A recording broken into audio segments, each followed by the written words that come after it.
Hi guys, welcome to Office Blokes React. I'm Office Bloke Dave. I'm Office Bloke Mike. I'm Office Bloke Daz. Mash us all together in a room and you get the Office Blokes. Yep. All three of us as one. All three of us, yeah, morphed into one being, one bloke.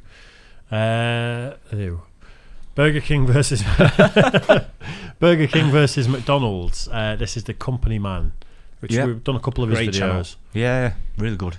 It's funny because like you don't see Burger King over here much anymore. I say there's loads, there's quite a few, and when you go down the motorway, they're all at the motorway services. They are all Burger King. Yeah, they are at services. I think what they've done, they've gone very strategic over here. Yeah, I think you're right. I think they must have done. Yeah. Because I mean, I don't see many of my travels. I mean, I don't go down the motorway a lot, but I mean, certainly locally around here, there's none at all. Is it like Stretford? There's one near me. There's One near me in Fallowfield. There's one near me in Cheadle. Piccadilly Gardens. Is that still there? Probably. Yeah. Oh yeah, it could be. Yeah. So they're around. There's a few, but it's maybe they've sacrificed the footfall to McDonald's and they've just let McDonald's win that. And like you say, been strategic with the service stations. Yeah, maybe. You know, key points. Yeah. I like a Burger King though. I prefer it to McDonald's. Yeah, same. Right, well, we'll find out what this is all about though. Burger King versus McDonald's.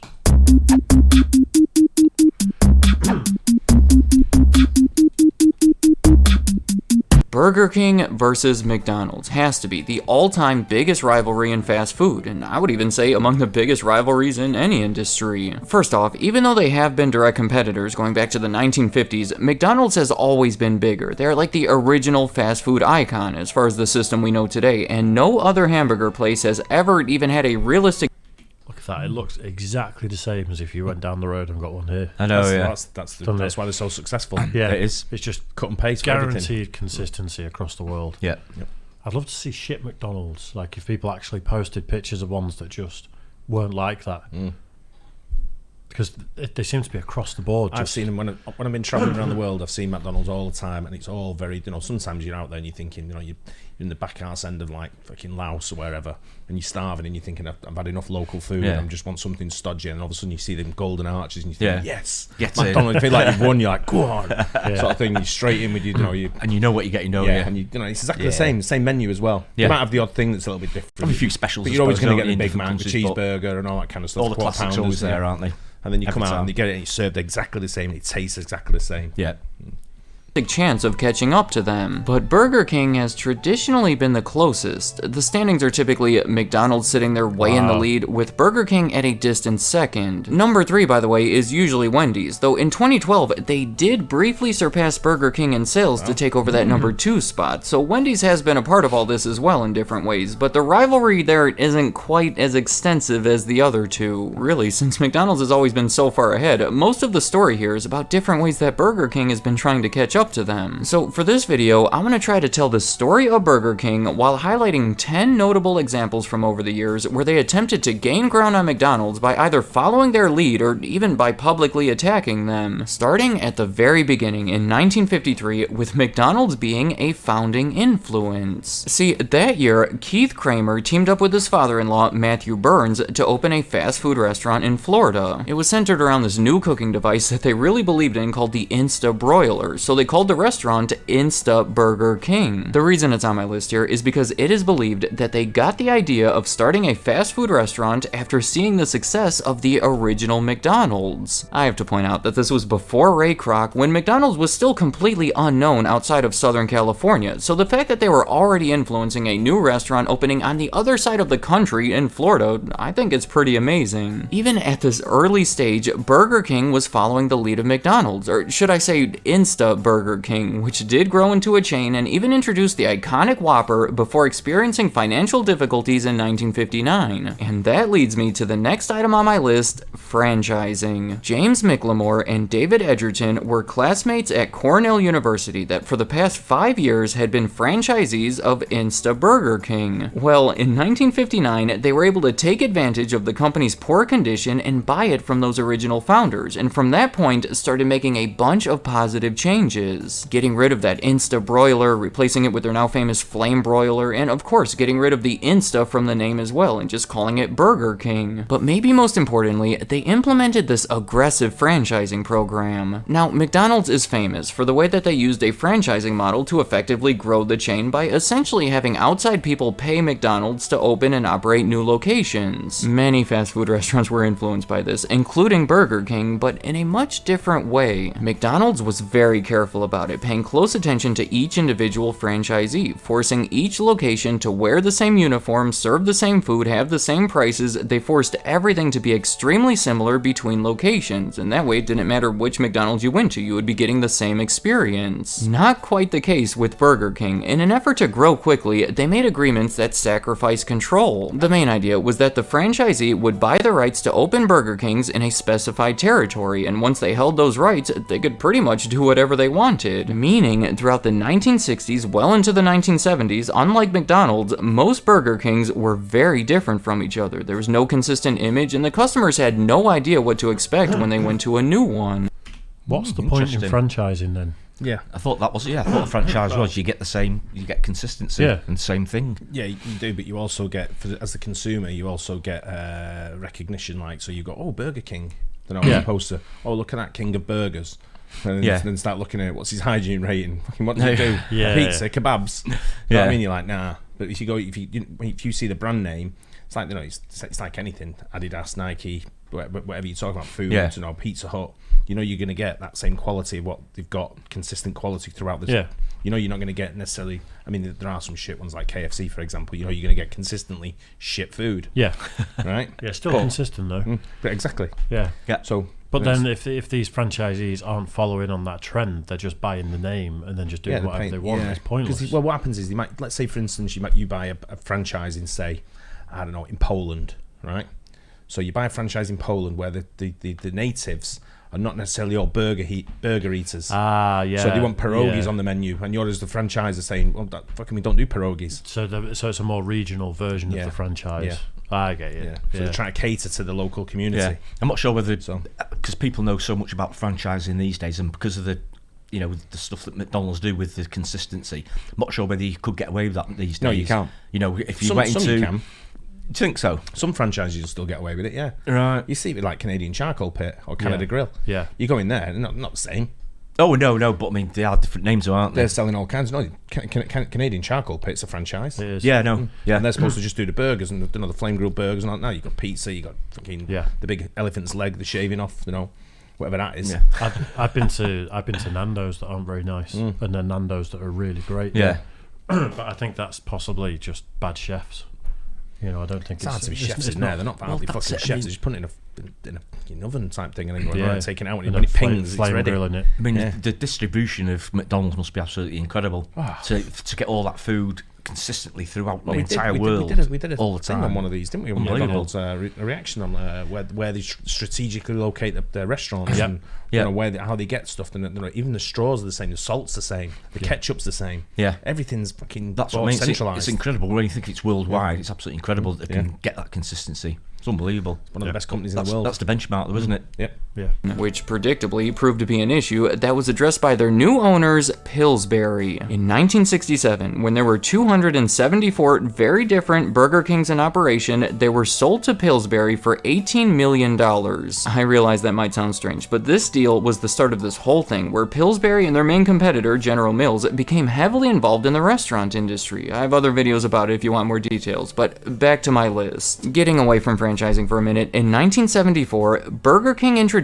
Have It Your Way, probably their most famous slogan ever. That was a direct response to a famous McDonald's campaign that was introduced earlier in that same year. You probably know it. It was a jingle about the ingredients on their Big Mac, 2 all-beef patties, special sauce, that whole thing. It kind of goes back to how everything was so uniform at McDonald's. That song was listing what you would get on a Big Mac. So Burger...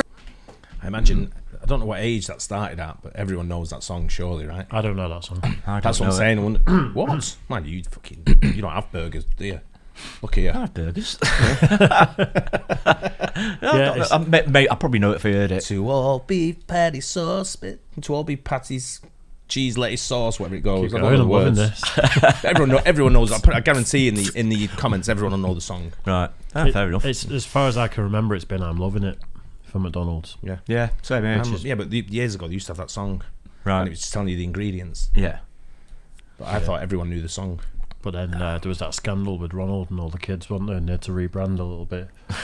You'd make a good Ronald McDonald. Of course. Burger King tried to expose that as a negative, trying to seem superior by advertising how if you go to Burger King, you can customize your orders your way. Their campaign even featured their own catchy song, Hold the Pickle, Hold the Lettuce, Special Orders Don't Upset Us. I'm singing way too much in this video. They only used that campaign for a few years though, because they felt that it also reminded the customers of the wait times at Burger King from all of those customized orders. But they did bring it back, because after all that time, they still considered it to be their most memorable slogan. Alright, back to my list. In 1977, Donald Smith was a senior executive at McDonald's that was lured away by Burger King when they hired him as their new president and CEO. And then he replaced most of Burger King's management team with people from McDonald's, who then worked together to implement changes to make the company operate much more like McDonald's. Probably the biggest part of it was making the restaurants more similar to each other. They created stricter franchising agreements, conducted unscheduled checkups of how they were operating things. The company even took control of some of those franchises. Aside from the uniformity, they worked toward introducing a breakfast menu similar to what McDonald's had recently done, and implemented some new cooking methods that were also similar to McDonald's. By the 1980s, the changes were showing positive results, and that is where the rivalry really started heating up. In 1982, McDonald's actually sued Burger King for some of their advertising claims. It all started with a Burger King commercial for that year, coincidentally starring actress Sarah Michelle Gellar when she was 5 years old. Wow. That one Whoa. stands out because it was the first time either one of these two restaurants had ever mentioned each other by name in a commercial. They made comparisons about the size of the burgers and how they were cooked, followed by other commercials with other claims involving taste tests, the specifics of which were challenged in the lawsuit that was ultimately settled. But Burger King did get a lot of exposure from it, and it sparked these burger wars in the 1980s. These wars started.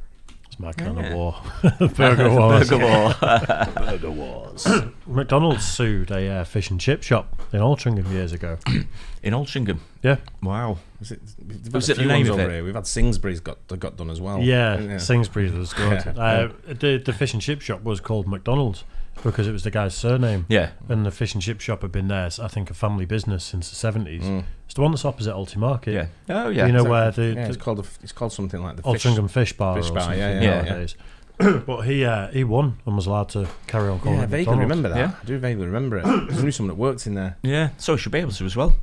Yeah, If that's his name. absolutely. Why Yeah, not? it wasn't ripping off the branding in any way, shape, or form. Yeah. Yeah. It's like McDonald's fish and chips or whatever. Did he counter-sue them for using his name? No, Oh, we should have done something. No, Mind you, I suppose they were sort of going before him, I suppose, so maybe. Yeah, McDonald's maybe name's he older could than do it. 1950, whatever the McDonald's kicked off in. I'm not sure how long the chippy had been there. Decades, yeah, but I don't know if it was more than that. Yeah.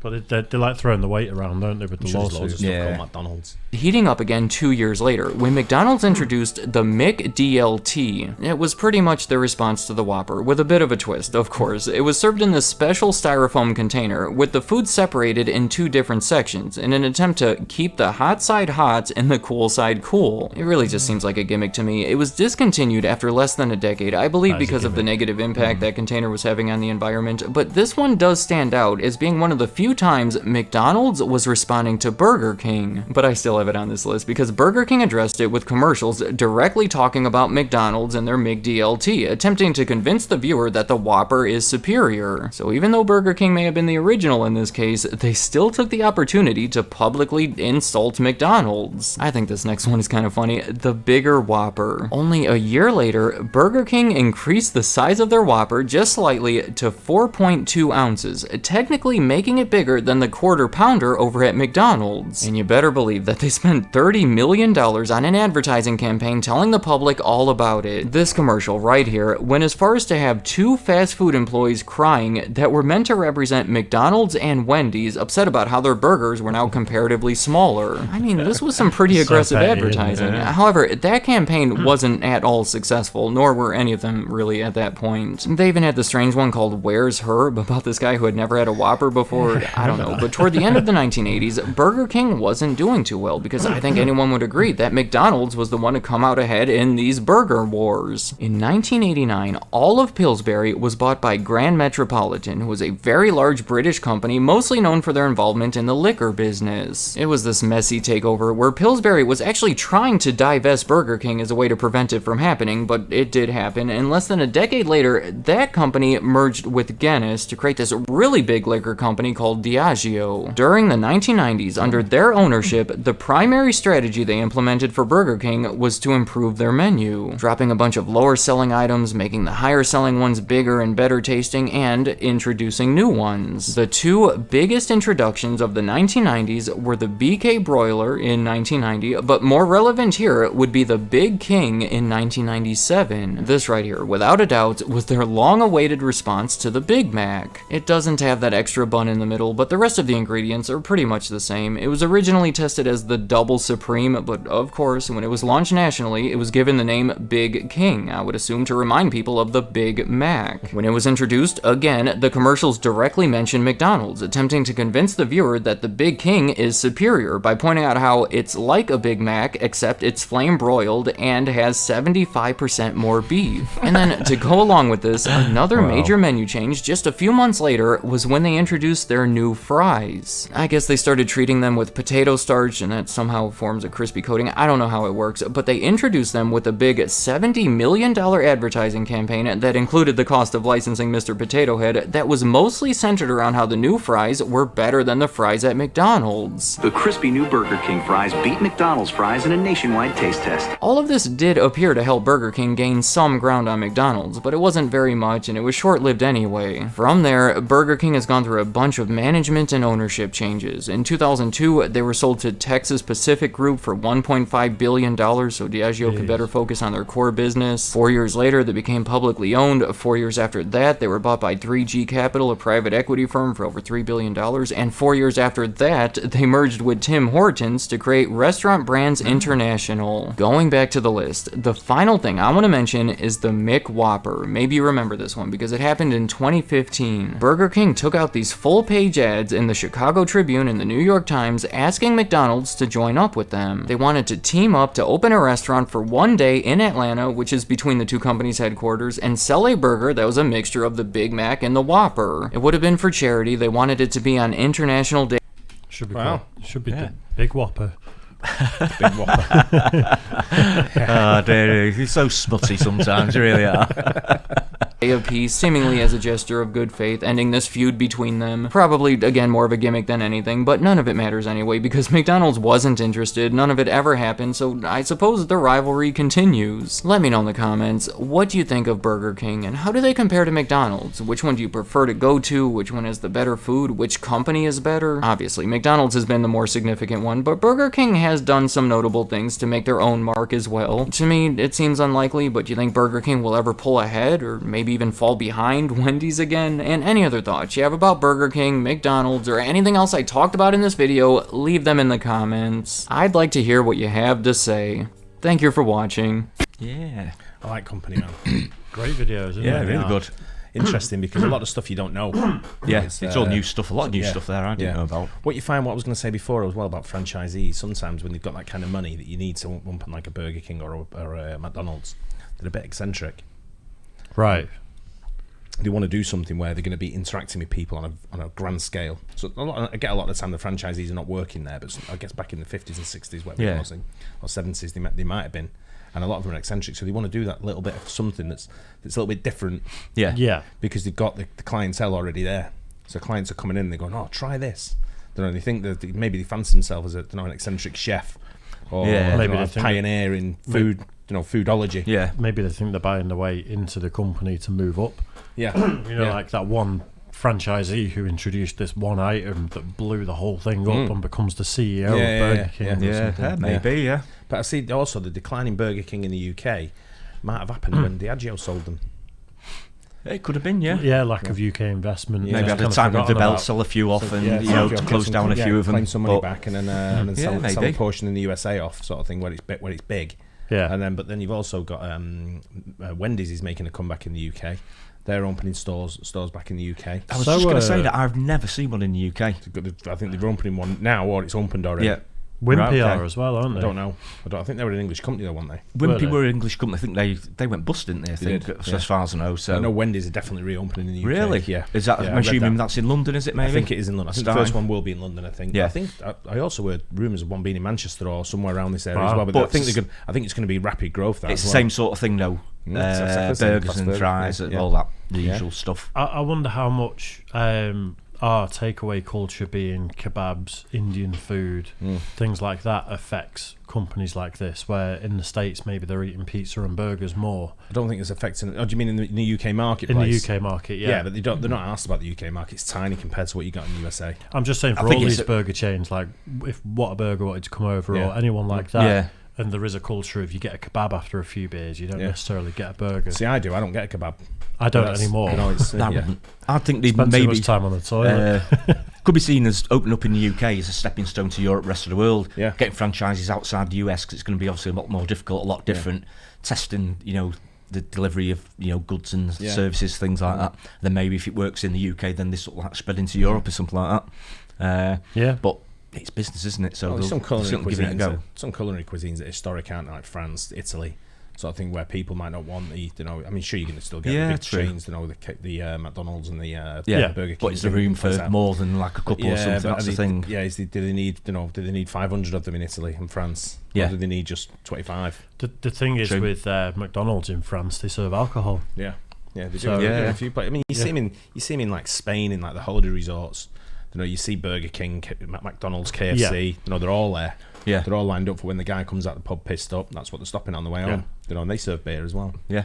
The things are one of our local ones, like Greg's. It's not burgers, but they've sort of started expanding into like industrial estates and things like that, into different places, haven't they? Yeah. So, and into Tesco's as well. It's cheap. It's cheap as well. So what you got to remember is it's a cheap option, and when times are hard, that's what people turn to. Yeah. Is that cheap option? It's possibly a good time to do things like that. Yeah. I think if Burger King did want to have another push into the UK market and expand, just get your license and just serve beers. And then I know that if I had a choice, I'd go to Burger King anyway. Yeah. And you're not going to go there to drink, but you might have a beer with your meal. Yeah. So you don't have to worry about antisocial behaviour and things like that. I'm not sure, because even when I go to the ones that have beer, I still have a soft drink. But where are they? Are they at service stations where you're driving? Well, over here, no, they don't serve them over here. But I'm talking about if I go to Spain or whatever. It seems to go better with a soft drink, I think, burger and chips. A fast food one. I think. I mean, we had one here the other night, and we had the option. We had beers, but I still had a soft drink. Yeah, I had the lemonade this time. It was actually quite nice for a change. Honestly, it's all right. So, I've been to 7-Up, I should say. Places like Five Guys serve alcohol though. You go and get a nice burger. The Still fries not are absolutely amazing. Still not had one from Five Guys, but they're good. Anyway, that's a good video. It was. Yeah, great channel company, man. Yeah, hope you guys enjoyed it too. Don't forget to like and subscribe. We'll catch you on the next one. Cheers. Guys.